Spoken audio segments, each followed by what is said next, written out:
Education Secretary Betsy DeVos addressed school safety at a National PTA Legislative Conference in Arlington, Virginia. Alissa Parker, mother of Sandy Hook shooting victim Emilie Parker and Safe and Sound Schools co-founder, also spoke at this event. It's 45 minutes.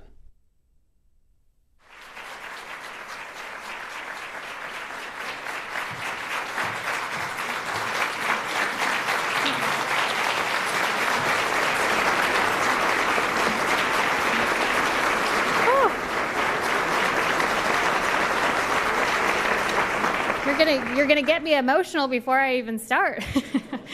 I'm so thrilled to be here and to be speaking to you folks today. I cannot tell you how long I've waited for this day to talk to a group of change makers.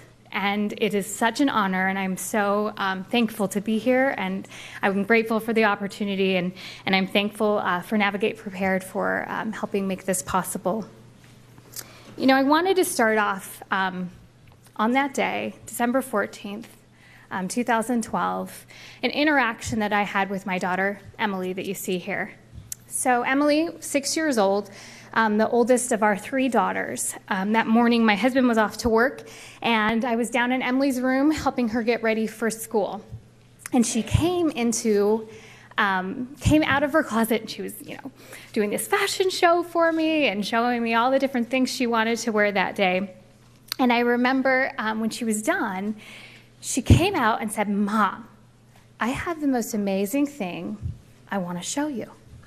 And I said, "Okay, well, what is it?" And she said, "There are these flowers on the wall." Let's see if I can see, it's not working. Should we just progress it? Thank you. So she points to these flowers on her wall that's behind her bed that we painted together. And these two flowers in particular, one was black with a pink center, and one was pink with a black center. And she said, "Do you see these two flowers here, Mom?" And I said, "Yeah." She said, "They're connected. There's a connection between them. Do you see it?" I was like, "That's amazing." And she quickly realized I was not grasping the entirety of this concept to her.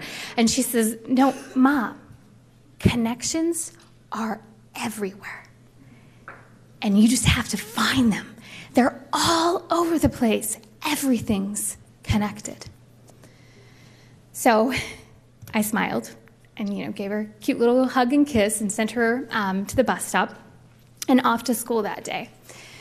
And I remember it was right before Christmas break, and so it was my last chance to get some last-minute Christmas shopping done. With my middle daughter out at preschool, I have just my youngest one with me. And I go, and I was doing some Christmas shopping, and I got this phone call. And this phone call was from the school informing me that there had been, in fact, a shooting. Of course, it didn't tell me where the shooting was. It didn't tell me any information about that. I got in my car, and I just started driving towards the school because I had no idea what I was supposed to do. I called my husband, who was at work. He worked at the hospital, and he told me they're saying not to go to the school. He's telling me all this different mixed information that I'm getting. And immediately, my heart starts racing because I have this flashback to the last time I was at the school. See, we were new to the community. I had not lived in the area for very long, and I'd only gone to the school a handful of times because Emilie rode the school bus. And when I remembered the last time I was at the school, it was for parent-teacher conference. And I had come with my husband, and we walked up to the school, and there was this double door in the front that you had to buzz to get in. And so I rang the doorbell, and I kind of waited for them to see me, and I was buzzed in. And because of that, I automatically thought, they have this here for school safety.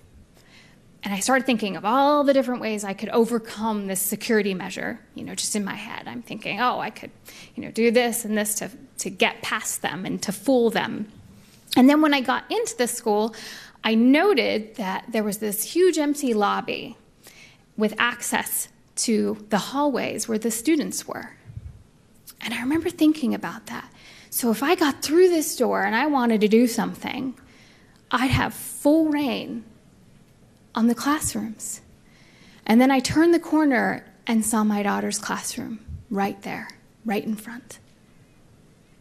And then I said to my husband, I literally said to him, did you know that these classroom doors can't lock from the inside?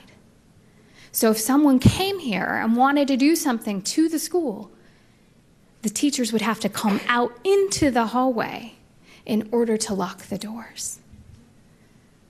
So as I'm in my car driving towards her school, these are the things that are running through my head.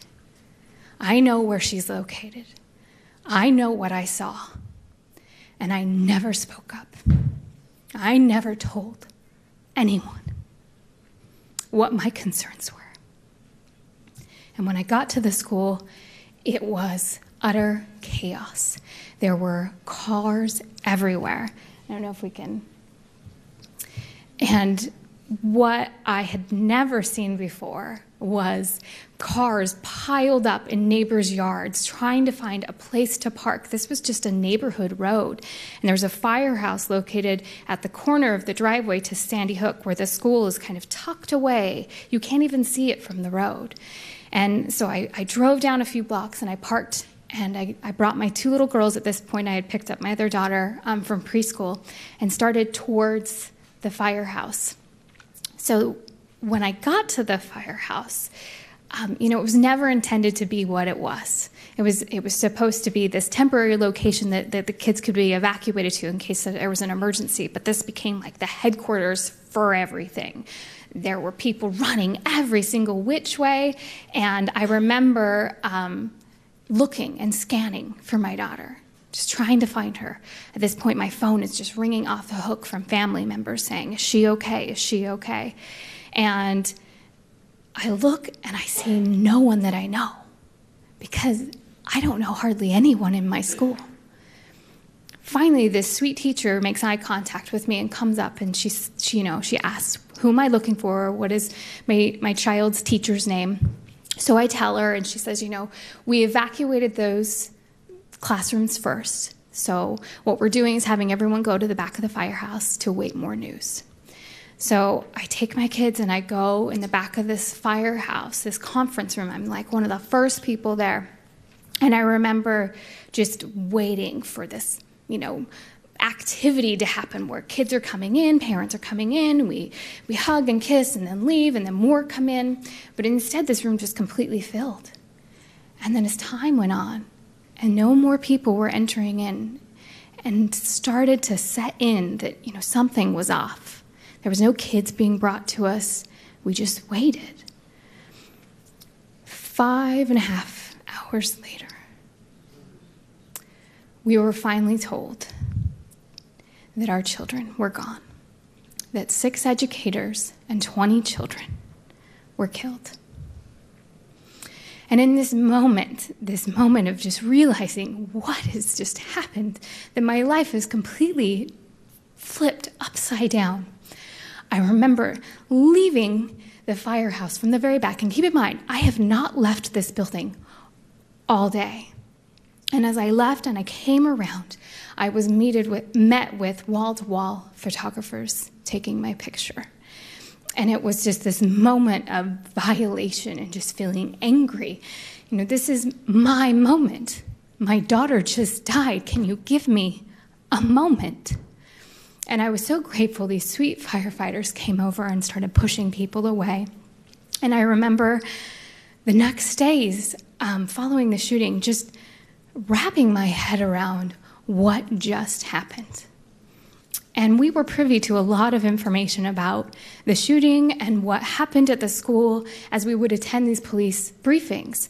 And we would go and they would just outline the timeline and what happened and the sequence of events. And I started to see this big picture that was happening at all schools across the country. And the way that we prepare for these emergencies are so short-sighted. And I remember seeing arguing and bickering going on within our community and a nation just divided about what to do and fighting over just things that I thought, you're missing the whole point. You're missing what we can actually do. What are the things that we can do right now without anyone else passing anything? And I started thinking and listening to people, and I was waiting for someone to step up, someone to say, we can do better in our schools. And I waited because I had no energy. I did not want to be that person. And no one was talking about it. And when I would bring it to the attention of people, I was minimized. And I was told, I understand why you think this, but it's already being done. And I knew they were wrong. I knew they were wrong. There was so much to be learned from what went wrong that day. And it didn't go wrong because we weren't diligent at our school and we didn't care about our school. It was because it wasn't enough. The status quo wasn't enough. And at this time, and this is a true story, I remember people saying, what are you going to do? Are you going to take your kids back to school? Are you going to have them go to the public schools? Are you going to put them in a private school? Are you going to homeschool them? What are you going to do? And all these decisions and all of these problems were all circling through my head. And I remembered in that moment a conversation that I had had with my mom when I was in elementary school. My mom was president of the PTA. Give her a round of applause.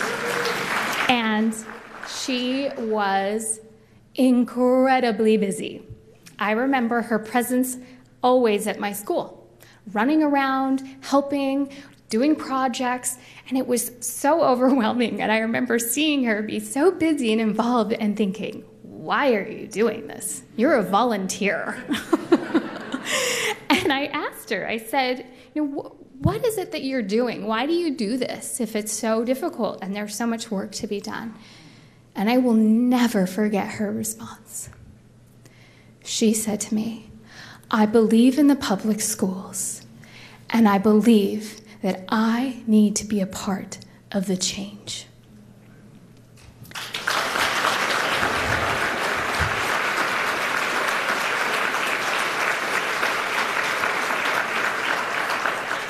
So as I contemplated those words, and I thought about what do I do with my kids? What do I do with this inaction that I am seeing? I knew by my mom's example, I wanted to be just like her. I wanted to be a change maker, just like you. And I started to collaborate with the other parents. And I remember us getting at a table and sitting down together and breaking down everything that happened that day and coming up with solutions and coming up with all the different things that we could do and come together as a community to make our schools better. And I remember the first time that I came up to our school districts and told them I wanted a seat at the table, what their eyes look like. I wanted to come to their safety meetings. I wanted the parents' perspective to be included. There was so much that I saw, and I didn't say. Who else is saying something, and they don't have a path, and they don't have the ability to vocalize that? What failed us that day wasn't lack of desire or effort. It was the fact that none of us knew what the other was doing, and we got in each other's way. The teachers were prepared with what they were supposed to do, but no one knew how to back it up for our principal. Our principal knew what they were supposed to do, but she was the first victim. Our first responders knew what to do, but had never communicated with our schools on what their expectations were, and we got in each other's way. The parents showed up when they weren't supposed to. We didn't know where to go, and we got in their way. The only way to make school safety work is a team effort.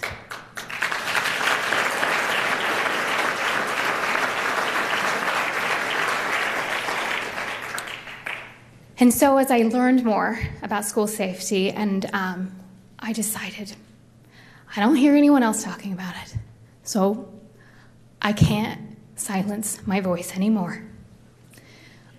I refuse to do what I did before.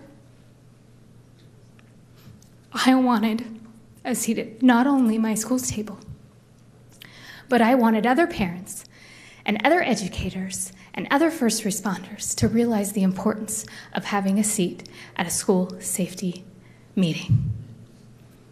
And so as we organized ourselves, and I co-founded safeandsoundschools.org with Michelle Gay, another mother from Sandy Hook, we collaborated with national experts all across the country and realized there is so much good material here. Why isn't this being used? Why isn't this being talked about? And it came down to the fact that there is no guide for these schools.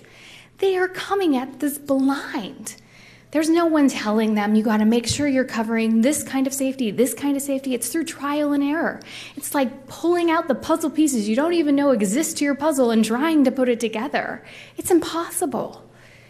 And so we wanted to come up with some comprehensible way of pulling all these different components, because there's so much to school safety, bringing it all together and giving it to schools in a model, in a way that they can actually implement right now, today. There's simple things you can just get started with the process. And that was where we began. So we worked with these experts and came up with all of this material that was free, that could be printed off of our website. And it was working. The things that we were seeing when people were implementing, and we were coming out and training them and talking to them about all the different lessons that we had learned, and we could break down the miscommunications that happened. It was beautiful to see what happened. The change was possible. You know, we've seen recently the power in a student's voice, right? It's amazing, right? And as we were going and traveling to these different schools and doing these trainings, the students were using their voice and telling us what they were seeing, what changes they wanted to make. And this was incredibly inspiring to me, because I knew how underestimated my voice was. I didn't want to do the same to them. And so as a group, we actually organized the Safe and Sound Student Council. That is a free downloadable program that schools can implement, where the students can actually come up with their own service projects for schools specifically towards school safety, and can utilize their voice in a way that's appropriate. To take that power, to take that beautiful inspiration that we are seeing today and channel it to something productive. It's so important to bring them to the table and be an advocate, because our children are seeing something we are not. And so we've taken all these programs and we put them on our website together, and with all of our different experts to allow different trainings. You know, this was our way of doing it. And what I realized at this point, as I was building these connections, I thought back to my last conversation with my daughter, where she told me everything was connected. How powerful those words became to me, because the key to success was establishing those connections in your community. Reaching out and being an advocate for your school is about building those connections, because we are all connected. This affects all of us.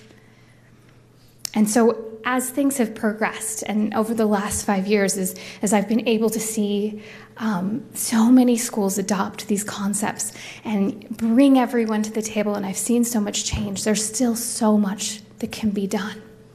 You know, it's really hard to get people to pay attention to school safety.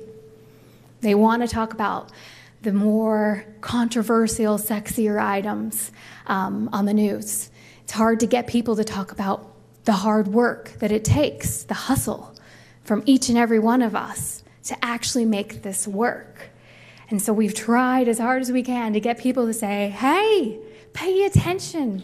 There are solutions. There is a way. Hope is not lost. We just need to put our time and our energy into something that is productive, not diversive. And that is what I'm so excited to be seeing happening, changing in the conversations now. Is after these horrible things happen in a community, it always breaks my heart. It brings me right back to that moment where I lost Emilie. And I think about those parents and what they are going through. And it breaks my heart every time.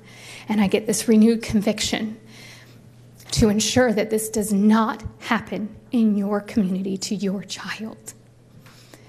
Every one of us, thank you.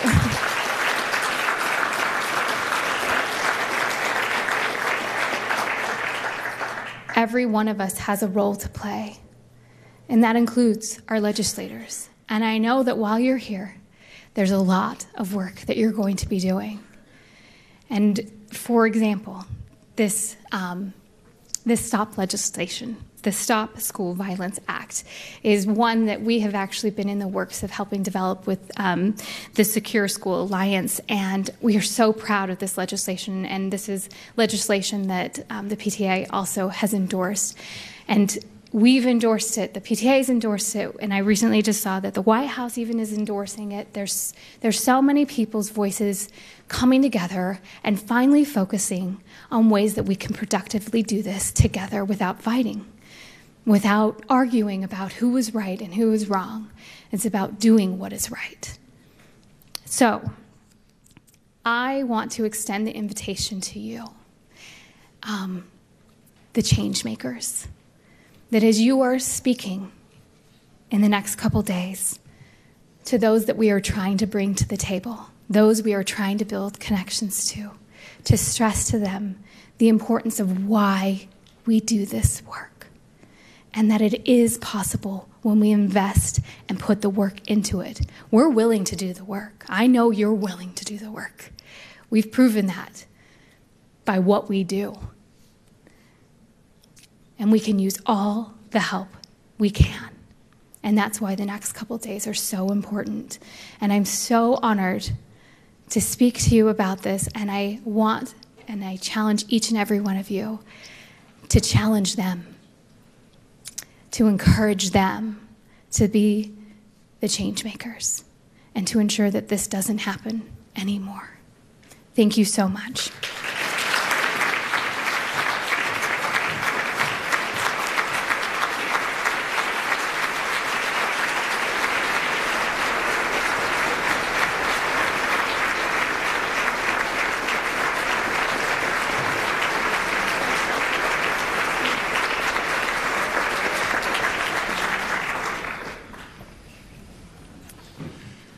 Thank you so much, Alissa.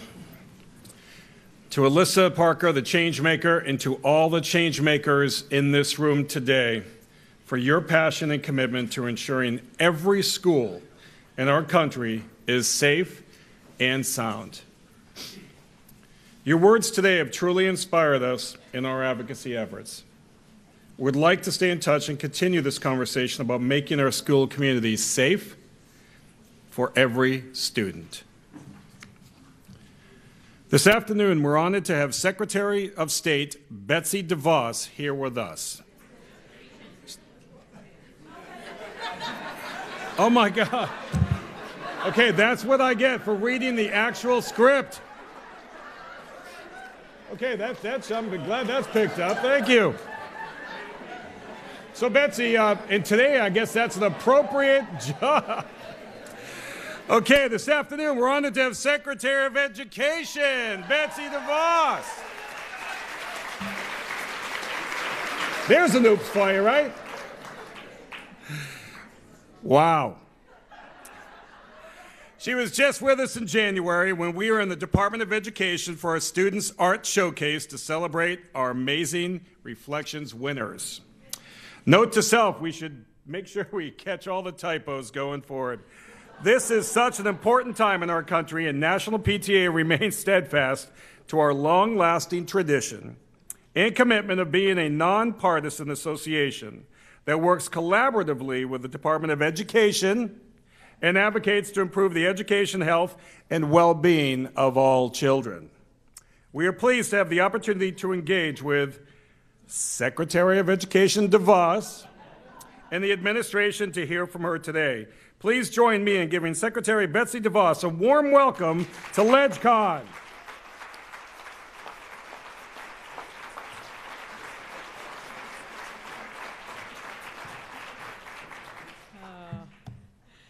Well, thank you, Jim, for that very kind introduction.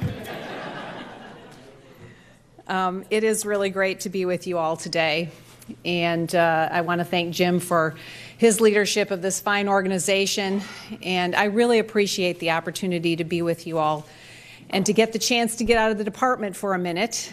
I don't know if many of you have noticed, but the early signs of spring are really promising food to my soul, and I hope they are to yours as well. I know you must appreciate this opportunity to gather and learn from each other and to return to your communities, your schools, your homes, re-energized and refocused on our main motivation, each individual student.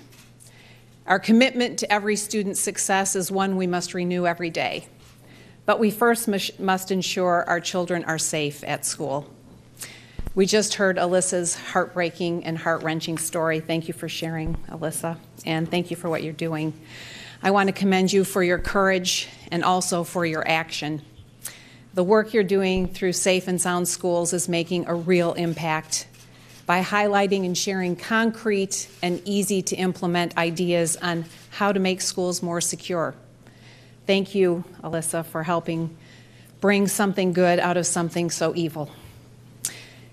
Your experience was one after which we all said, surely no parent should have to live through something like that again. But distressingly, too many have. The tragedy in Parkland, Florida was a sad reminder that there is still much work to be done to ensure that no parent, no teacher, no student has to again endure what many did at Marjorie Stoneman Douglas High School. But now's not another occasion to race off to our political corners or insulate ourselves from each other and jab at perceived enemies, as too often happens. The practice of talking past each other doesn't serve anyone, and it doesn't accomplish anything. Now is the time to have an open and honest conversation with everyone about what went wrong and what we must do now and in the future to ensure our children are safe. President Trump has convened students, parents, educators, administrators, and law enforcement to discuss how to better protect students and prevent future tragedies. I've attended a number of these sessions and recently had an initial meeting with many chief state school officers to discuss state-led initiatives. I also visited Stoneman Douglas High last week just to be with them. I listened to what these students, teachers, and administrators went through and heard ways in which we can support and help them as they persevere. We must broaden these efforts in our communities, our houses of worship, our homes, and focus on finding common ground and common sense solutions. Yesterday, we announced some concrete steps this administration is taking. First, we must acknowledge issues of loneliness and isolation. Despite technology that makes us, at least on the surface, more connected than ever, too many students today remain disconnected and isolated, both from their peers and from the world around them. We must find meaningful ways to help them reconnect, and we must address social emotional learning. I think of a simple but impactful effort I recently learned about. A fifth grade math teacher rearranges her classroom seating every 2 weeks. Before doing so, she asks each student to write down the names of 5 students that they'd like to sit close to, and 5 they think would like to sit close to them. Through this practice, she can identify which students don't have connections with their peers. Teachers could do something similar to this in every class across America, starting as soon as today. In addition to identifying students who might need some extra attention, we must also consider our response to what those students need. In that same spirit, we must expand and reform mental health programs and specifically focus on ways to identify and treat individuals who may be a threat to themselves or to others. Part of that effort is looking at policies that may limit coordination or create gaps between mental health and other healthcare professionals, school officials, and law enforcement personnel. Third, Congress must act on legislation to strengthen background checks and focus on violence prevention. This includes the Stop School Violence Act, which provides states with grants for training and technology and technical assistance. Congress has also proposed bills to make certain schools have the resources they need to improve safety infrastructure, hire counselors, and host more programs and additional activities aimed at prevention. Congress should pass meaningful legislation without delay.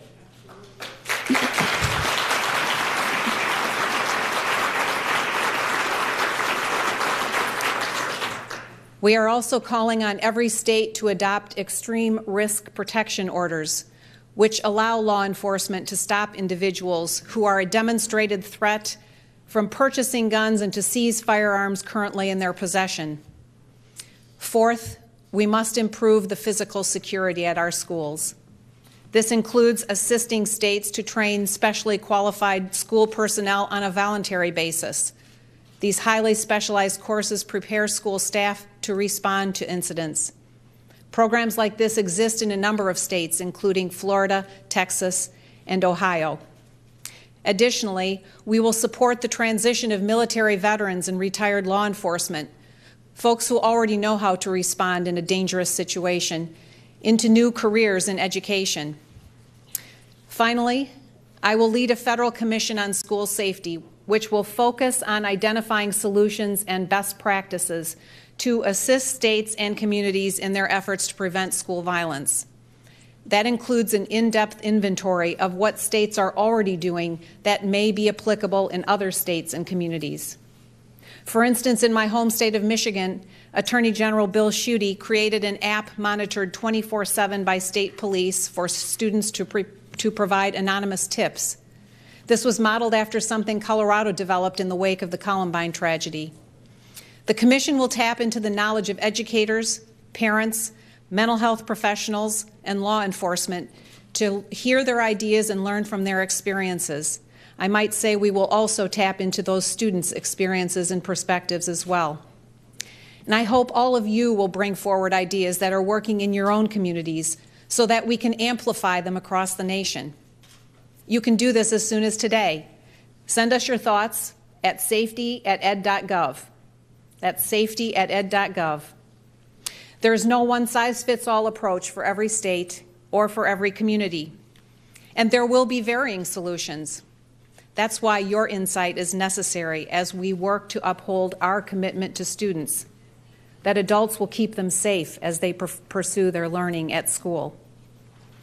You all live this every day. Your organization aims to help bring together every stakeholder in a student's educational experience to find the best ways to help each and every child. I've always believed that parents and teachers are best suited to drive education because they're your children. You know what's best for them.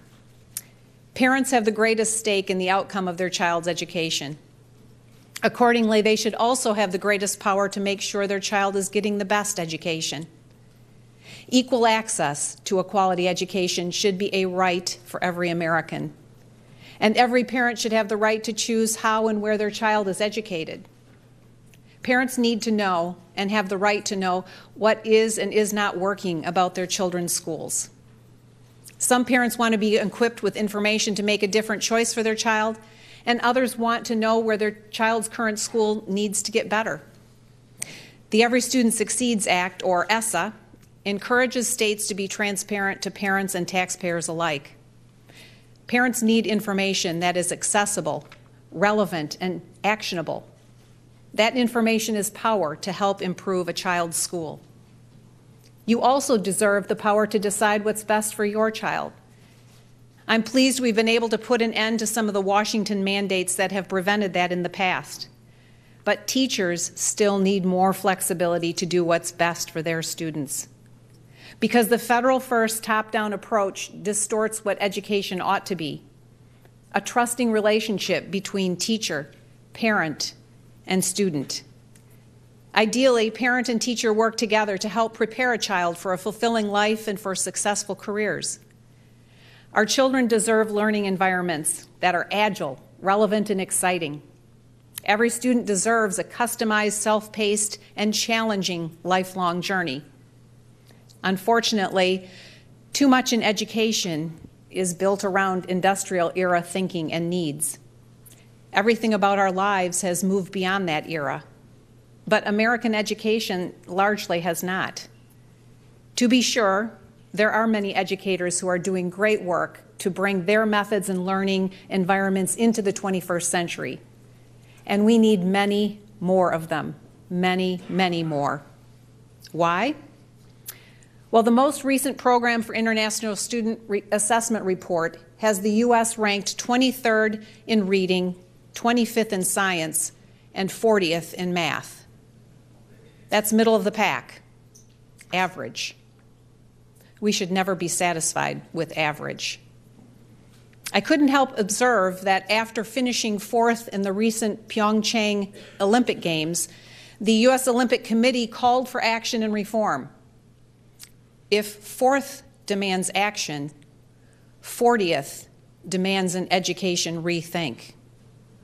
Now, as you may have seen over the past couple of days, that seems to be a controversial sentiment, but it shouldn't be. So now that I have the opportunity to speak unedited, I'm not afraid to call out folks who defend stagnation for what it really is: failure. That's why I joined many parents in Michigan and fought hard for more choices. And Michigan families were among the first in the country to exercise their right to enroll their children in charter schools. But even today, choice is highly limited in Michigan. Where options do exist, students often do better. In Detroit, for example, students who attend charter schools perform twice as well as their traditional public school counterparts on state achievement tests. But that's still not good enough. Michigan hasn't embraced further reforms and hasn't yet offered parents robust choice. As a result, students have suffered. That's borne out in the data. Fourth grade reading and math scores are essentially a flat line, while states surrounding Michigan offer parents more choices and see improving student achievement.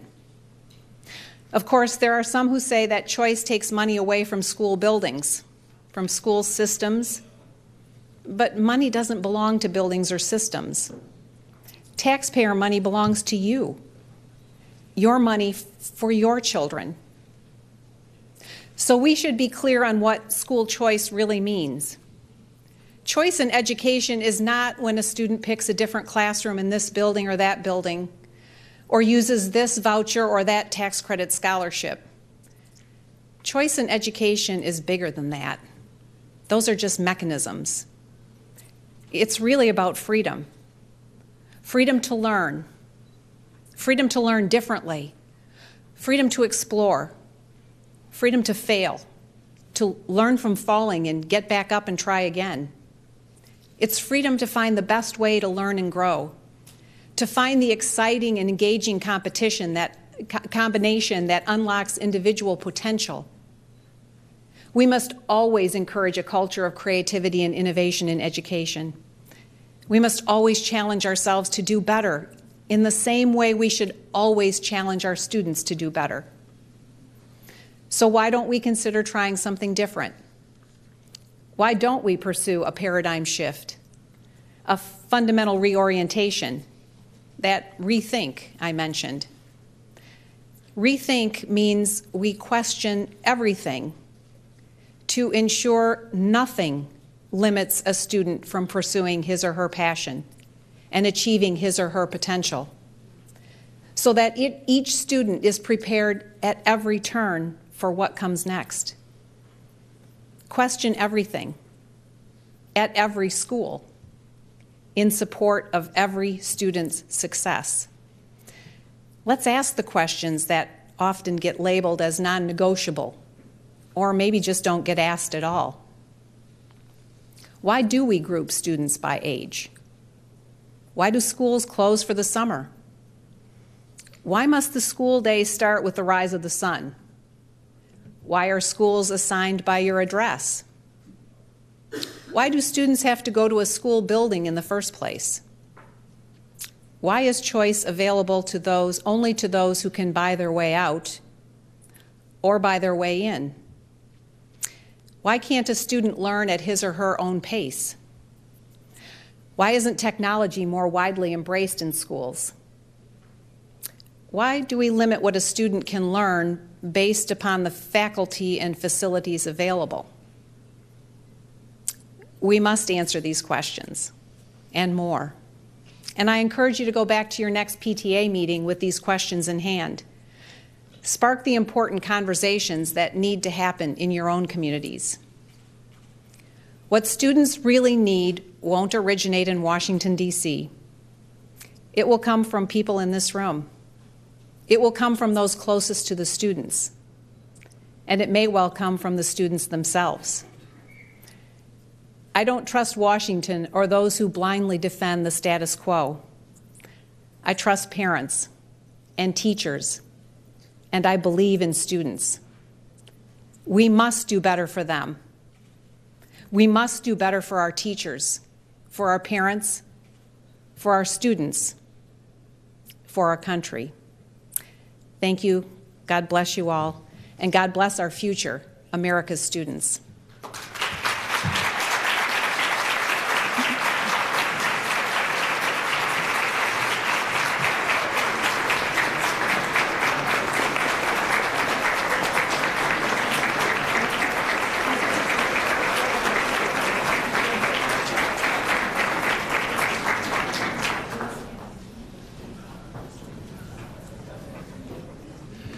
Secretary DeVos, thank you so much. And I know you're walking out real quick, but in spirit of our Hill Day and our Advocation Week, Madam Secretary, I actually am going to have two asks for you. These are asks on behalf of National PTA in spirit of our game is on and we're headed to the Hill tomorrow. My first one, and I gave you my presidential challenge coin. Now on here, I want you to, you don't have to read it now, but later, know that this PTA is revitalized, is responsive, and is relevant. And so with that, my first ask is that when you're considering putting together this School Safety Gun Violence Committee, that you consider appointing one of us from National PTA. We represent 4 million voices. So thank you. And of course, it's not just one ask, Madam Secretary, it's two. It's two.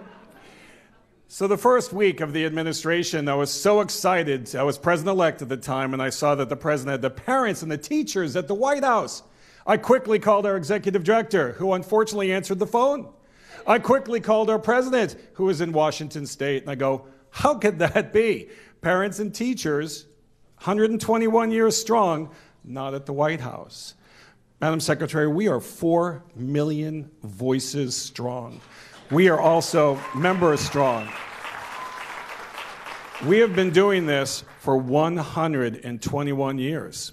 We were started by very influential, powerful women here in Washington, D.C., who name-dropped the presidents, Grover Cleveland, Teddy Roosevelt, a member of the male engagement back then, who actually said in his memoirs, his advocacy work with National PTA will go down as one of his greatest alliances in his history. Teddy Roosevelt said that.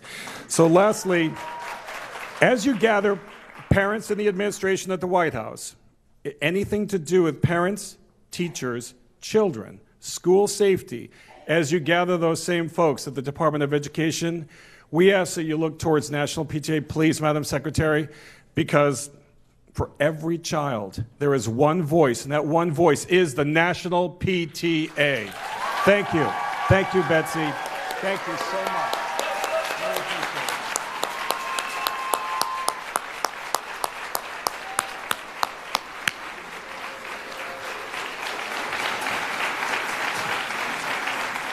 I Everybody, just a quick reminder, Mox News survives solely on your tips and contributions. It's easy to make a contribution or a tip or leave a tip at moxnews.com, or there are clickable links in the text body of this video. It should take the average person, most people, probably less than 2 minutes. Thanks very much for your time and your continued support. Stay cool, Wednesdays. This war is going to end. Till that day.